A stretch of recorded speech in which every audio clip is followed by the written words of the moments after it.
नमस्कार शेतकरी मित्रांनो, मी लक्ष्मण तायडे नेटसर्फकडून आज दिनांक 14/2/2026 रोजी आज आपण चोपडा तालुक्यातील वळगाव सीम या गावामध्ये आलेलो आहोत.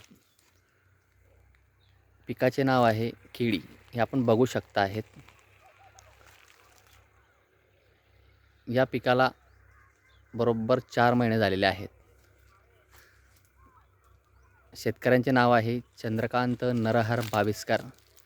यांचे आपण गेल्या काही वर्षांमध्ये यांचे आपण व्हिडिओ टाकलेले आहेतच. तुम्ही यूट्यूबला बघताच आहात आणि आता पण बघू शकतायत. आता आपण शेतकऱ्यांकडे जाणारच आहोत. थोडं त्यांचं मनोगत ऐकू.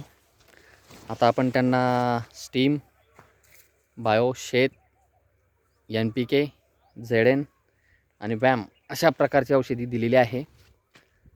आपण 8 ते 10 दिवसानंतर आपण हा व्हिडिओ बनवणारच आहोत. तत्पूर्वी आपण त्यांच्याकडून ऐकून घेऊ. नमस्कार. नमस्कार. आपलं नाव? बाविस्कर चंद्रकांत नरहर, गाव? वडगाव सीम, तालुका चोपडा, जिल्हा जळगाव. आज आपण नेटसर्फ कंपनीची औषधी तुम्हाला आज आम्ही दिलेली आहे. हो, दिली आज. 8 दिवसानंतर आपला हा व्हिडिओ परत बनवणारच आहोत. बरोबर. तत्पूर्वी तुम्ही शेतकऱ्यांना काय सांगू इच्छिता? आज तुम्ही किती वर्षापासून आपली औषधी वापरत आहात? गेल्या वेळेस आपण व्हिडिओ बनवला होता. 5 वर्षापासून 5 वर्षापासून तुम्ही वापरत आहात. तुम्हाला रिझल्ट कसा दिसून येतोय? रिझल्ट आहे ना. शेतकऱ्यांनी ऑर्गॅनिककडे वळावं की नाही वळावं? वळायला पाहिजे.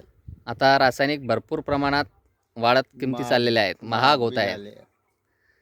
त्यासाठी आता आपल्या नेटसर्फ कंपनीचे जे औषध आहे हे खरोखर आता शेतकऱ्यांनी वापरायला पाहिजे. माझी सुद्धा अशी इच्छा आहे. चला, नमस्कार. धन्यवाद. नमस्कार.